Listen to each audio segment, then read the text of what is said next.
Okay, this is the king of all mediums, and this is podcast number 62. It's a little hot today in my apartment in New York City, Forest Hills, New York, and so today I'm going to do a podcast, and I'm going to do a few of these over maybe the next 6 months. It's called Completist podcast. So first one I want to do is an easy one because some of the other ones are not so easy. So it's called the Buffalo Springfield Completist. So I have now gotten everything that there is to offer by Buffalo Springfield. Okay, every single thing.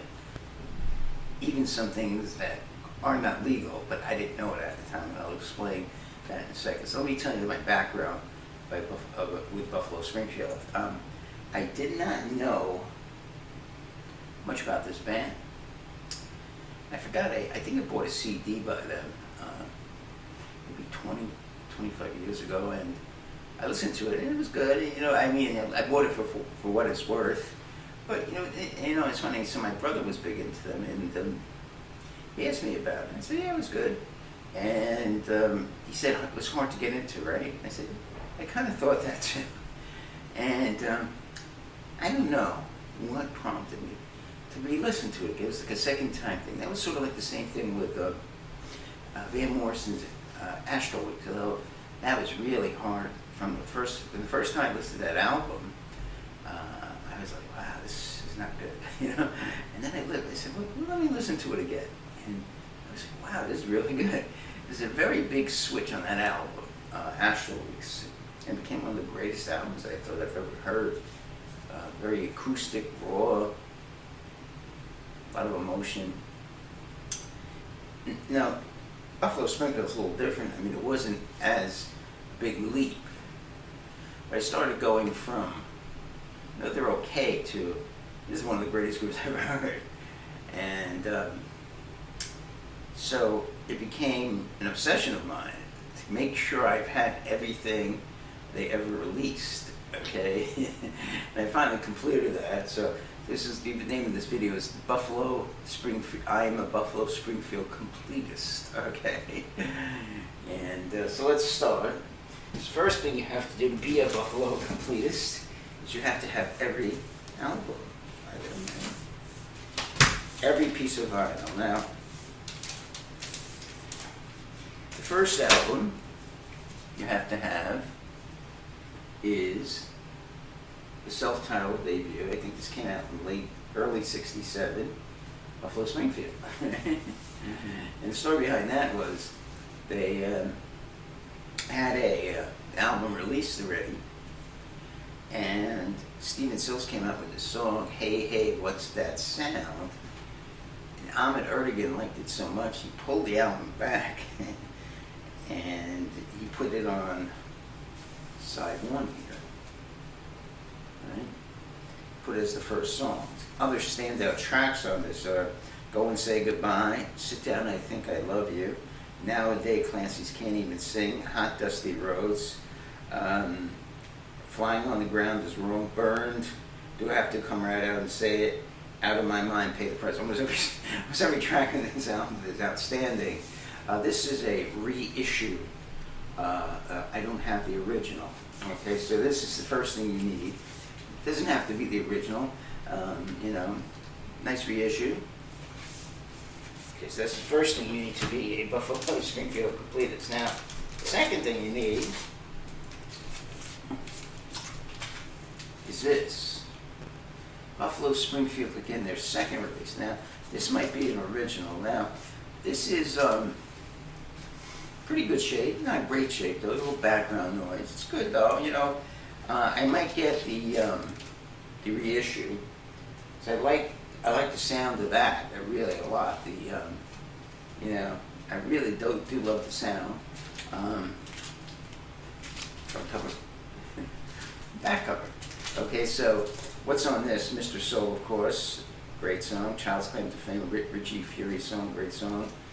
Every Day is kind of a jazzy type number. That's a very good song. Expecting to Fly. I think that was a song that really made me go, Buffalo Springfield, okay group to a great group. I think I saw that in the, what's that movie, the Hunter Thompson movie with Johnny Depp and Benicio del Toro. I think that's when it said, wow, that's an unbelievable song. Bluebird, of course, great song. Sitting with my bluebird. Side 2, Hung Upside Down, great song. Sad Memories, a good song. Good Time Boy, those are two good songs. Rock and Roll Woman's an unbelievably great song. And Broken Arrow, another song in the vein of Expecting to Fly, ends the album. Great song. Buffalo Springfield, again, their third release. This is maybe original. I don't know. I could go on Discogs and look up it's called the Matrix numbers on the inside of the record, and you can do research, but don't know. Okay. Now, they only released one more album. Now, what happened was the group was fracturing. Neil Young's a tough guy to get along with, and Stephen Stills. They both have tremendous egos. So there's a lot of songs that were kind of in the can. This album finally came out sometime in the middle of '68. Don't know exact date. And this is called, and they knew they were breaking up, so this is called Last Time Around. So, Neil Young's looking away. He's too good for the rest of the crew. And you got,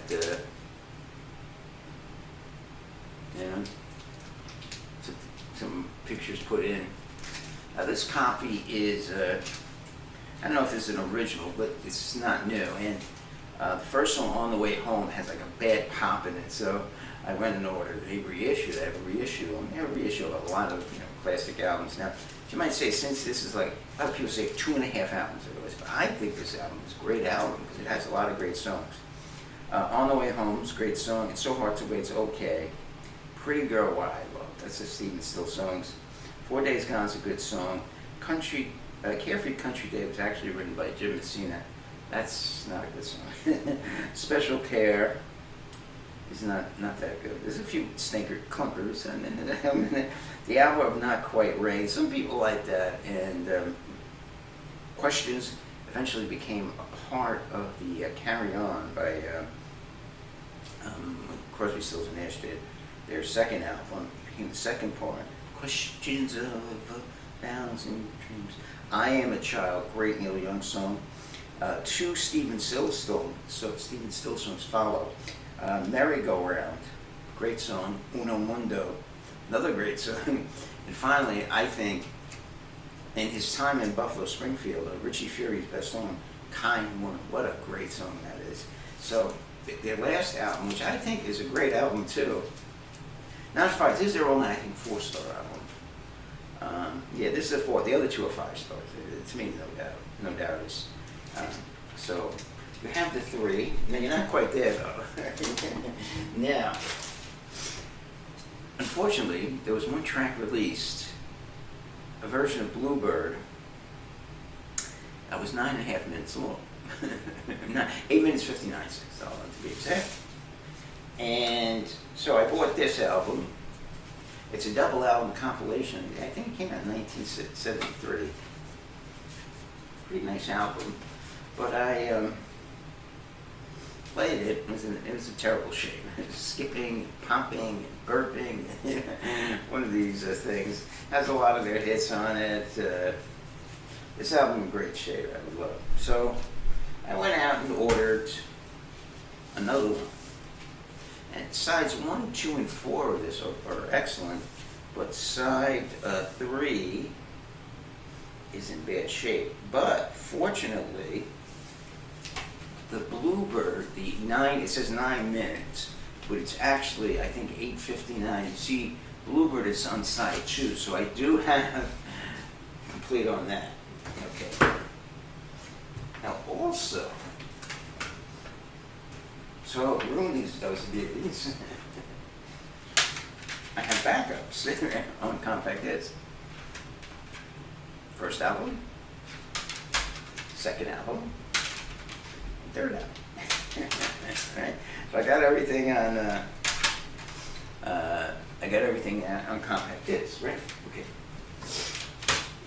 Now, also,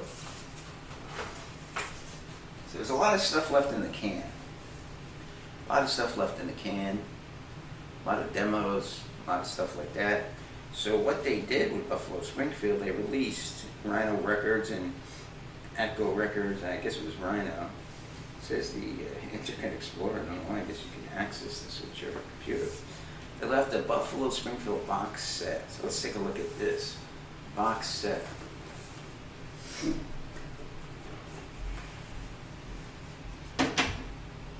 That's wow. There's pictures of the inside, and it's a nice booklet. This is the CD. Oh God, I hope my cleaning kind of threw it away. I almost threw out my $50 microphone. But I do have the CD. The case is the only thing. I have the CD inside, so that's good. This 4. I just got to find the case. He couldn't have been that dumb. He could be that dumb. So first they give you a nice booklet, right? They give you this nice booklet. And I always wonder, why can't Clancy sing? You ever wonder? So, great booklet. Right? In search of a name. So all they needed was a name for their group. And one day, as Steve tells it, we were driving down the street and we saw this steamroller and had a big sign on it and read Buffalo Springfield. It was a very attractive sign. So we copied the sign and put it up on the wall and said, hey guys, that's the name of the group. That's how they named themselves, Buffalo Springfield. All right, so very nice booklet, all kinds of clippings, so you can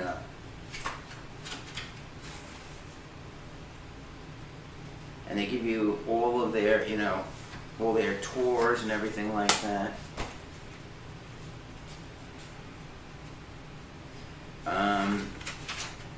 Okay, then they tell you what's on these discs, these 4 compact discs. So, you couldn't throw out the case.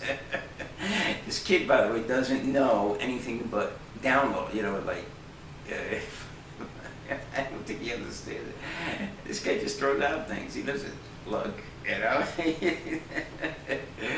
I think, new plan, whatever, before these cleaning people. So the young kid, I have to go through and say, what will he throw out?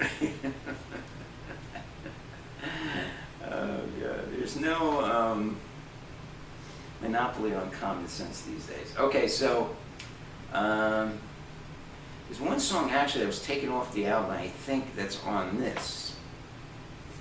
There's all kinds of alternate versions. I have a list, and I'm going to make myself a nice reel-to-reel.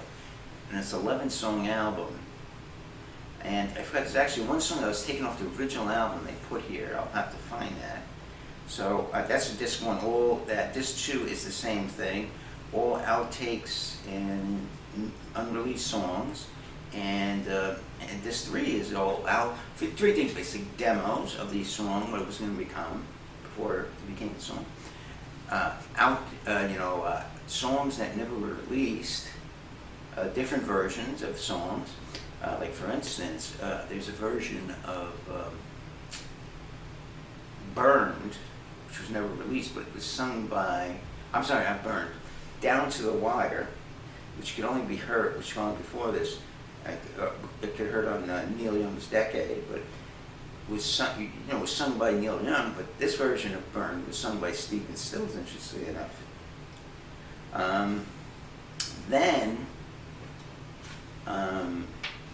And disc 3 follows that too. And disc 4, I don't understand. Disc 4 basically gives you the first 2 albums, Buffalo Springfield and Buffalo Springfield Again, okay? Like I need a hole in the head, I don't know why. The only difference is Buffalo Springfield, the first album, it was also released in mono and stereo. They give you a mono. Now, I don't know this. Please, someone who knows, why is mono so prized? I think it sucks, At Hip Dave's Lounge, please, can someone answer that knows why people love mono? I think it sucks, Why would you want to get mono when you can get stereo? And the first album is in stereo, so they made 2 mixes, They make one in stereo, one in mono. And damn, what did I do with that case? That kid, I think, threw it out. They have the other 3 CDs. I gotta look. You see, I have the other 3 CDs. I do not have the case. I do have the CD though, which is good. The CD is more important than the case. Okay? So the Buffalo Springfield box set. So at this point, I am a Buffalo Springfield completist. However, to be a completist, you need more. Now this is today. Gotta know a little bit about the band. I thought I put this in there, like scratches in there. So this is called, for what it's worth, the Buffalo Springfield story. John Einerson and Richie Fury, of course, if you're not familiar, he was in Buffalo Springfield. So not many pictures. I figured there'd be more pictures. Oh, well, there's a couple. So this is a biography of Buffalo Springfield, and so I don't know if he is all throughout the book or just gives. Oh yeah, there's a center area. I forgot what they call it. So they have pictures. Neil Young, Richie Furay. Now, there's actually one last item before I close today. I bought a CD off this site. I won't name them. I don't get in trouble. And it was called, and I thought it was a legit CD. And what it has is another album of, outtakes. I had live tracks. I don't know what I did with it because I lose everything. Cleaning up and, oh God, maybe throw it out. They're going to be that dumb. This guy doesn't know what a CD, he doesn't know anything. He doesn't know, he probably knows what a record is. He's so young, this kid, he got to be like 18 years old. Cleans my, so I said, don't throw it out. And he didn't, I picked up as an 8-track tape because that's what I specialize, having different mediums. I call them mediums. So I'm the king of all mediums, not to be confused with the king of all media, which is Howard Stern, right? So, so he kind of thrown out a So I bought the CD, and it has this unreleased song, and it came with some live tracks. It didn't sound too good. It also has that 8:59-minute version of Bluebird, and but I later found out one of my, when I discussed this on my timeline, one of my followers, kind of like Jesus, I had followers. One of my followers told me that was a bootleg, and I thought that Neil Young had actually authorized it, but then he was right, because I had found out a couple of valued bootlegs when I lost all my possessions. Were on that site. It's a bootleg site, so bootleg CDs. So that's what it's for, this site. So, but it had some live tracks. They were at Dallas, Buffalo, Springfield. So I also have that. So I have now become. Oh, I also have a poster of Buffalo Springfield. You could have thrown that out. Let's see.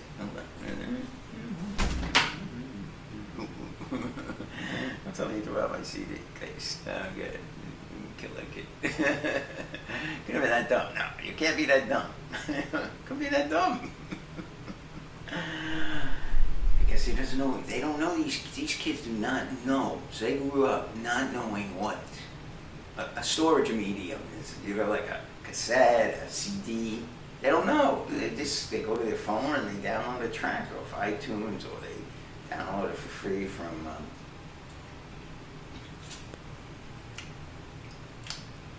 YouTube. They don't know. You see the thing? Yeah, throw it out. What the hell is this? Alright, so today is June 27, 2021, and I'm the king of all mediums, and I thank you for stopping by, and good to get back podcasting. I haven't done this in quite a long time. I'm doing a lot of live events, so definitely going to have one tomorrow. There's a lot of stuff coming, so doing an unboxing tomorrow. So 20 minutes exactly. Thank you a lot.